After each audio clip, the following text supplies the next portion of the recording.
Let's find the scrap piece of wood. Can you see it? You know where it's at? You know where you would want to start looking? Probably not, because I hid it so well. That's the point. Point of this video, hiding stuff, and also showing you guys my progress. So, this guy, this is the answer, right here. Boop! That's the piece. And from back here, you can't tell. That was a scrap strip that I didn't even have to cut, lengthwise at least, to fit on there. It ended up being completely perfect, so no matter how messed up your scrap pieces are, don't throw them out. You can reuse them somewhere. Some other things. Okay, so that worked out. I had, a pretty decent sized gap there and I didn't know what I was going to do. Luckily, I decided to check my scrap bin and that worked perfect. So at the point that I'm at, we have all this sided up. It's very nice. The reason that I need to side this area is because I can't get a nailer in there once I start putting the supports on and the fence. The little handrail and the embellishments. I won't be able to fit my nailer in there after that. So I had to get these bits on first. So logically, I'll have to do this part first, and then I can build this. That is my next step because I went ahead and put these floors on, and I want to have them properly braced, just in case it falls down and hits something. So I want to have these supported on the outside and not just up against the house. Even though it's pretty sturdy, that's my next goal. So I got to finish doing these bits. I got to cut out the windows. I even have to go ahead and frame out the doors and windows before I put all this stuff on there because it's going to be virtually impossible to do it after I put that other stuff on. So I found out something else cool. If I can find it, I don't know what I did with it. The little spacer that I was using to put. Oh, here it is. It's over in my table saw. This little spacer I was using. In the other video I showed you guys how I set this up. I put this piece on top, draw a line across the top, and then I know where the next piece of siding goes. Within an estimation. There's a little bit of wiggle. Sometimes it's not the straightest piece in the world, but I found out this piece is the perfect thickness to go in. I'll show you up here, it's easier. To go in there. It's not the right height. I'm not gonna cut this up because I'm still gonna use it as a template. So, and I'm not gonna stick it in there because I'm still gonna use it as a template. You can see the width of this is perfect for this. And it'll go right in there.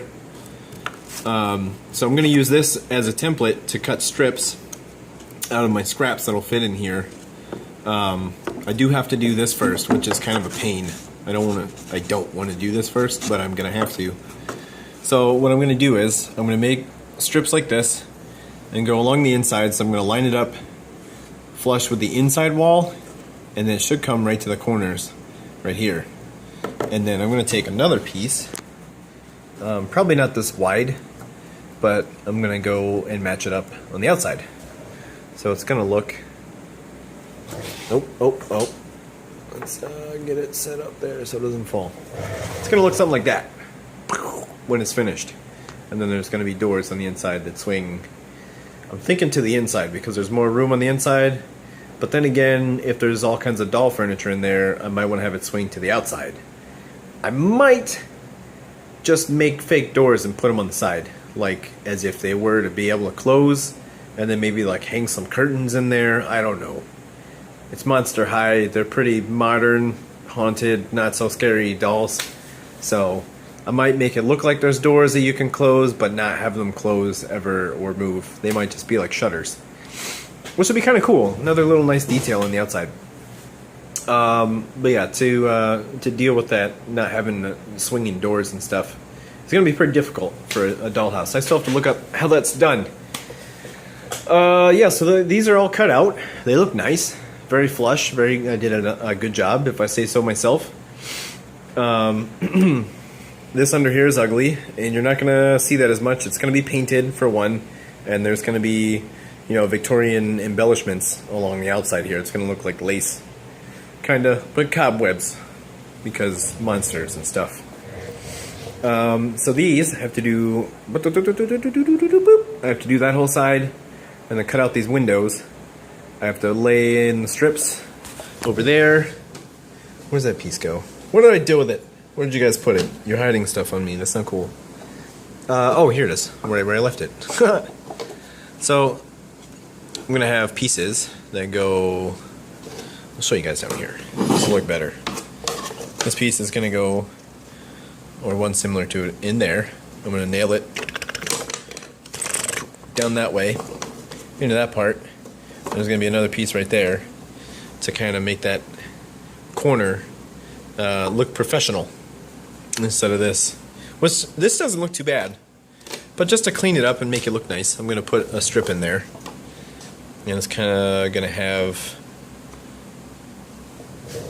that effect a little bit, clean up the edges. Same thing for the outside here. I want to do this corner first, so I guess I have to do not only this panel but also this panel so that I can put these edges on. And then once I'm done with that, I can figure out what I'm going to do with the struts that go up and down. You know, I got to frame those and that. Do the edges, make it look all nice in there. That guy too.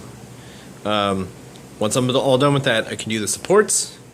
Probably put maybe 3 across the front. Probably more like 4. I'll do 1 on that corner,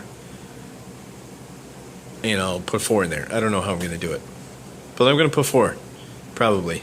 Maybe 3. I don't know. Stop it.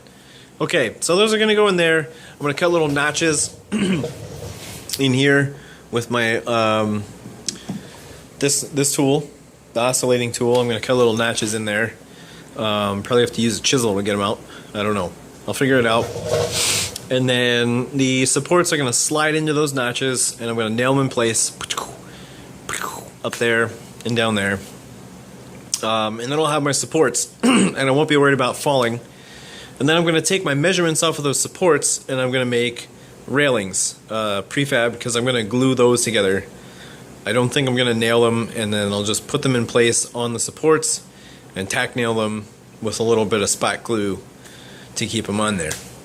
So that's how I'm going to do this area. Once I'm done with this, oh, I just hit something. Spatial awareness. Once I'm done with this area, I can pretty much call this an easy job after that. This is going to be the hardest part on the outside. No, actually that's going to be the hardest part. But this is going to be good practice working with angles and small parts. Then I have the dormer windows that go up here, right there. Both of those fingers is going to be one. And then I have to make the witch's hat, which I'm going to do. I'm going to get all of this bottom portion done. I'm going to drop it, the dollhouse, back on the floor, and then I'm going to concentrate on the masterpiece that's going to be up there. It's going to be look like that, kind of, with a little bat window in it somehow. I'll figure out. Maybe I'll make a little dormer with a flat side and a bat window. It'll look pretty sick. Pretty menacing, just like a haunted house should be. So yeah, that's where I'm at. I guess it's kind of more of a words video than a dollhouse video. Check out my words videos. There aren't too many. I'm gonna make some more talking about life and stuff and theories, principles for living your lives in a good way, humanity conscious way, I guess.